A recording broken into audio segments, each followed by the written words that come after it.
It's that time of year again. We are on the verge of a brand new year. And so I thought it would be really nice in this episode to reflect on and talk about two books that I read at the very, very beginning of 2024, because I truly believe that if you haven't read these books yet, they are an incredible way to kickstart your 2025. So in this episode, I'm going to be talking about the lessons that I've learned, the key takeaways, and giving you some examples from my own life as to how influential both of these books have been. Now, I will put the links to both books below in the show notes if you want to take a look at them, which I highly recommend that you should. So, the first book is Feel Good Productivity by Ali Abdul. Now, Ali Abdul is somebody who I follow on YouTube. He is like a productivity guru. He also has a podcast as well. And I really admire him because he used to be a full time doctor in the NHS in London, and now he is a full time content creator. And this is his first published book, and it really doesn't disappoint. He divides the books into three kind of pillars, if you like. We have energize, we have unblock, and we have sustain. And contained within those are chapters focusing on different aspects. So, from the first kind of pillar of energize, he talks about this concept of gamification and play, and gamifying your life to the point that it feels like you are playing and not working. And I really, really like this. And I've seen this concept pop up on YouTube recently with content creators talking about it, because I truly believe that life doesn't have to be this dull, mundane, heavy experience. If you are doing something that you don't enjoy, there are ways that you can try to make the experience more pleasurable if you are unable to change your circumstances in that moment. Now, he speaks about this incredible concept of what would this look like if it were fun? So, if you are in that situation where you are doing something that you really find no pleasure in, how could you make that experience more fun? What would make it a more pleasurable experience? I'm sure the answer probably would be if I didn't have to do it. But, if you have to, how could you make that experience more fun? Now, for me, if it's work related and I'm at home, for example, I will light candles in my workspace. I will put soft lighting on. I will make my space warm, inviting, and cozy. And that alone makes me feel better, which actually helps me to deliver a better result with the work that I'm doing. So there are little things you can do to try to make your experience better if it doesn't bring you joy. And this is what he kind of explores in this process. Now, he also says as well to reframe your failure. No failure is ever just a failure. It's an invitation to try something new. I love this because I think failure is the one word in society that holds so many people back. People are so scared of not making a success of things that they don't take any action at all. And then they end up stagnating and living the same life for many, many, many years. I think failure is one of the best ways to teach yourself some of the greatest lessons. Like, it all depends on how you look at it. And if you can reframe it and you can see it as kind of, okay, that didn't work out, but it's led me to this experience, I really think you can gain some of the best lessons from what most people consider to be a very, very negative situation. So, failure is definitely something you should embrace more. And I think if you have this kind of attitude, you are more prepared to take risks and seek opportunities than if you are kind of scared of messing up and embarrassing yourself. He also speaks about enjoying the process and not the outcome. This is a philosophy that I live by. I honestly believe that the journey is more fulfilling than the destination. And I can give you an example from my own life this year. At the beginning of this year, one of my goals was to reach 1 million views on my YouTube channel. And I was tracking that every single month, doing my best to improve the quality of my videos, the content I was producing, the topics that I was covering. And like just literally so focused on that goal. And I really think that I upped my game this year with my content as a result and really got into a much better consistent posting schedule compared to last year. And the really interesting thing was that over the summer, I hit that goal of 1 million views on my channel. And of course, I celebrated because you must always celebrate your wins. But after that moment had passed, I was then thinking about my next goal and the next achievement that I wanted to work towards. And so that feeling of success and accomplishment was very fleeting. It was very short lived. And this is why I say to you that the journey is far more fulfilling than the destination. You will feel happy when you arrive at the destination, but then you will be looking to the next destination that you want to arrive at. And so really enjoy the process. We are so consumed in society of kind of reaching success and, you know, achieving everything that we want, that we fail to realize that, you know, what you do along the way to get there is often more valuable than achieving that success alone, you know? So I definitely agree with this principle. Now, another thing that he talks about in this book is essentially finding synchronicity. So basically, trying to find people that you can work with in sync. Now, synchronicity is a beautiful thing anyway. I really believe in this philosophy in life as much as I do in kind of the people that you surround yourself with. But if you have goals and dreams and you want to do something, it is about trying to find people in your life that can match that, that might have similar goals or ambitions themselves, that you can work in synergy and synchronicity with to achieve them. And this is so true. In fact, I was just talking about this in my most recent YouTube video that I published on Sunday about how the people we surround ourselves with really do influence the kind of things that we achieve in life and the kind of lifestyle that we lead. And people don't realize that sometimes. I think people think, you know, well, they're my friends, they're people I hang around with, but they don't control how I live my life. But it's not true. Like, you know, you may not realize it, but the people that we spend our time with really do influence the kind of outcomes that we achieve. So I think finding people that you can work with in sync is a really important philosophy and something that can really help you to achieve whatever goals and ambitions you might set yourself for the coming year. Now, in the next kind of pillar of his book, which is Unblock, he speaks about asking why. And he actually talks about this principle of the 5 whys, and that you should ask yourself why 5 times to really understand the issue behind a problem. So the first time you will ask yourself, why do I feel like this? You'll give yourself an answer. And then you'll be like, okay, and what else? And what else? And what else? And you continue down until you really arrive at the crux, the core issue behind whatever problem or situation or dilemma that you're facing. And why is one simple word and question that can make a huge difference to the experience that you lead. In fact, it's something that I've really been kind of focusing on a lot recently with the content that I'm producing and encouraging people to really ask themselves, why do they want to move to Italy? What is the real why? And to really dig deep with that. In fact, starting this week, I have just created a brand new 5-day completely free email course, encouraging you to deep dive into your why. I'll put the link below in the show notes if you want to sign up. But for 5 days, you'll receive an email from me with journal prompts and things to consider to really help you to uncover what your real motivation and reason is for moving to Italy. Because there is so much power in this one word. Like when you really understand your true motivation and reason for something, it changes and transforms your experience. It gives you an inner strength that you didn't even know that you had before, because you are finally super clear on what is your reason for wanting the things that you have. So it's this. Why is a super important thing. Now, another aspect he speaks about in this book is to essentially reduce environmental friction when you want to get started with something. Now, this is something that is also spoken about in Atomic Habits by James Clear. But essentially, if you want to start a new project, if you want to start something new in your life, you need to reduce the environmental friction that is going to make that kind of more difficult to follow through on. So, for example, if you want to read more, you are going to leave a book in a place which is easily accessible for you, where you spend a lot of time, as a way to encourage you to read more rather than keeping it out of sight, out of mind.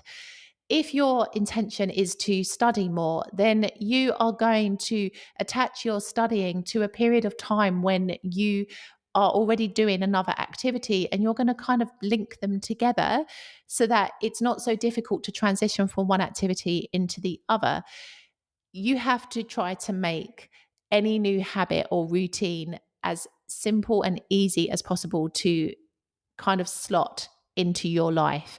It's really important. And this is like something that I think is the reason why a lot of people don't follow through on their goals, because they make it difficult for them to be able to do so. And one final thing that I want to talk about from this particular pillar of the book is the 10-10-10 rule. And this is something that is so interesting. If you are facing a problem or something that is stressing you out, there are 3 questions you need to ask yourself. Will this matter in 10 minutes? Will this matter in 10 weeks? Or will this matter in 10 years? The 10-10-10 rule. Really, really interesting, because I think sometimes we can go through things in life that feel so stressful in the moment. Yet, if we're really honest with ourselves, in maybe like 10 weeks from now, we're probably not even going to be thinking about it. It's probably going to mean nothing to us. Yet we allow it to completely consume us in the moment without having the foresight to understand that it's really not a long-term stress. It's just something that you're dealing with in that particular period of your life. And this is something that's definitely helped me this year. When I've been dealing with stressful moments, I've had to ask myself these questions. Is this really going to matter in 10 minutes or 10 weeks or 10 years? And it's so interesting how many of those stresses I've been like, no, it's not. And, how funny that we have to kind of like sit down and be that reflective to understand that so much of the things that cause us stress in our lives are just not that important. And that, we have to be really honest with ourselves about this, because stress is the number one thing that will destroy you and wreck your body. And I see evidence of that in people that I come across, where stress just completely destroys you. And so, asking these 3 questions can really help you to manage that better, and to only focus on the things that are worth your stress and worth kind of that particular aspect of your life, because not everything is. And a lot of things are superficial stress. They aren't something that's going to have like a long lasting impact on your life. Now, the final part of this book is sustain. And this is a part which I could really relate to, because he talks about the power of recharging yourself and basically making sure that you have enough time to relax and to do things that are not connected to work. And this is something that I've really had to train myself to do more of this year, because I am a bit of a workaholic. I've said this before in previous episodes and videos on my YouTube channel. And I do understand that I need to be able to switch off and not feel guilty about doing so. In fact, this summer I had, maybe for the first time in a very, very long time, a period where I didn't do any work. Like, I batch created all my content so that I could really switch off and enjoy my summer.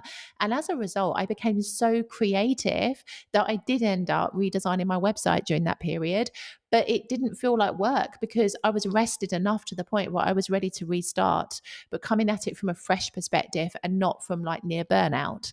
So this is something that is super important. A lot of people get sucked up into the whole hustle culture, but this is really dangerous and it's not a healthy place to be. You must find time for yourself, because you are also a person outside of the work that you produce. You need to keep that separation. You are not the work that you produce. And if you feel that you are, you've got to try and create some distance, because otherwise you are going to end up facing burnout at some point in your life. Now, the second book that I read at the very beginning of 2024 was a book called The Diary of a CEO by Stephen Bartlett. Now, I love Stephen Bartlett. I listen to and watch his podcast series by the same name, The Diary of a CEO. And I also read his first book as well, The Happy Millionaire.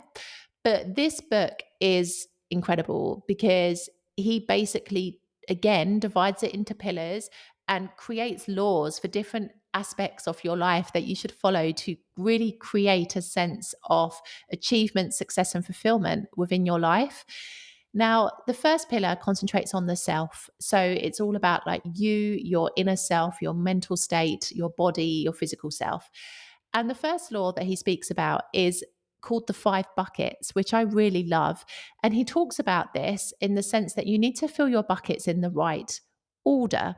And the buckets are this. The first bucket should be what you know. This is your knowledge. The second bucket is what you can do. These are your skills. The third bucket is who you know, your network. The fourth bucket is what you have. These are your resources. And the fifth bucket is what the world thinks of you. This is your reputation. Now, each bucket cascades to fill the bucket below, but you need to do it in the right order. And in fact, the first 2 buckets he talks about are the ones that you should prioritize the most, because knowledge when applied, is power, because it becomes skills, and skills can take you to many different places and help you to fulfill many different opportunities in life. And it's interesting because I really do believe sometimes people start from bucket 5, which is your reputation, what the world thinks of you, and try to fill up the buckets backwards. But it doesn't work that way. Like, you really need to have a knowledge of something to build your skills, to then build your network, to then kind of increase your resources, and then to build your reputation. It doesn't work in the reverse way. So this was a really, really interesting concept that he spoke about at the very, very beginning of his book. The next thing that he spoke about was the second law. And this is something that I wholeheartedly agree with.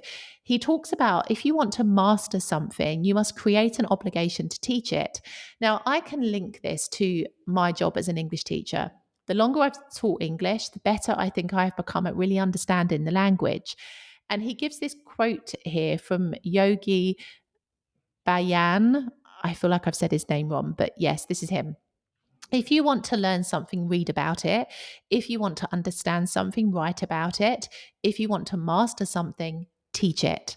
This is so true. Like, as I've just said to you with this example with my job as a teacher, the more I teach the language, the more confident I feel with teaching the language, and the better I feel I become as a teacher. And it's this: you master something, the more that you can teach it to others. And I think that is definitely something really important to consider in life. Another principle that he talks about is teaching something to somebody as if you are teaching a child, using simple words, fewer words, and simple concepts. Now, this is really interesting. I've heard this referenced quite a bit this year. In fact, people were saying that Donald Trump deliberately uses language and phrases as if he was speaking to a child himself. And it's interesting because I do think there is this kind of confusion sometimes where people believe that they need to use fancy terms and phrases and expressions, sometimes that people just don't use anymore, in kind of like a misguided attempt at trying to feel important and intelligent. But the reality is, nowadays, our attention spans are so short that if you are using words that people literally haven't heard for centuries, nobody's going to understand what you're talking about. You have to speak to people in simple terms in order to get your message across. And the most effective businesses and the most influential people in the world know this. And that's why you can hear something from somebody and not have to contemplate it for 10 minutes to try to understand it. You can immediately understand what it is that they are communicating. And so there is a lot of truth in this. And, it might go against what society teaches us of, you've got to be intelligent. You've got to use like a wide range of vocabulary. You've got to use incredible adjectives. Yes, you do if you are planning to take an exam in a language, for example. But if you're planning to communicate in everyday terms, you've got to keep your communication simple. If you overcomplicate things, you create confusion and your message does not get heard. There's another part in this book where he talks about taking risks. I'm going to read this quote exactly as it is. Taking no risks will be your biggest risk. You have to risk failure to succeed. You have to risk heartbreak to love. You have to risk criticism for the applause. You have to risk the ordinary to achieve the extraordinary. If you live avoiding risk, you're risking missing out on life. How powerful is that? Like, we sometimes try in life to be as risk averse as possible because we associate risk with danger, feelings of being uncomfortable, and instability. But actually, there is an element of risk in every single aspect of our life. Like, even from our romantic connections through to our work, there is an element of risk that we have to take in every single aspect of our life in order to be successful. And aside from that, in order to live. And so this is a really, really important concept to adopt. You need to be free to take risks, and you need to feel all the emotions that come as a result of that. But I promise you, some of the biggest risks you take will give you some of the best results. I liken it to moving to Palermo from Salerno. That was a huge risk because I'd set my life up in Salerno. I'd lived there for 4 years. I was completely stable. But moving here to Palermo was a big risk. It's a totally different city. I was literally starting my life again. But it's been one of the best risks I took because I have grown so much over the course of 2 years and kind of up-leveled my life in so many different ways that I realized if I hadn't taken that risk, I probably would be living a pretty stale life. back in Salerno. So it's this: you've got to take risks in order to truly live your life. The second pillar in his book refers to the story. And this is kind of where we're talking about marketing and branding, because this is Stephen's kind of speciality and background. And he talks about this principle of you must piss people off because indifference is the least profitable outcome. I agree with this so much. You know why? Because having a YouTube channel, you meet a whole heap of people that watch your channel, a whole heap of experts that suddenly know more about your life than you do. It's a really interesting concept. But I have realized that even with my most vanilla of vanilla videos, there is somebody who has an opinion and wants to tell me that I'm wrong with what I'm talking about. And so this is it. Now I am more than ever before committed to talking about real South Italy, because people do have this romantic notion of living in Italy. They do believe it's like a fairy tale, but it's not.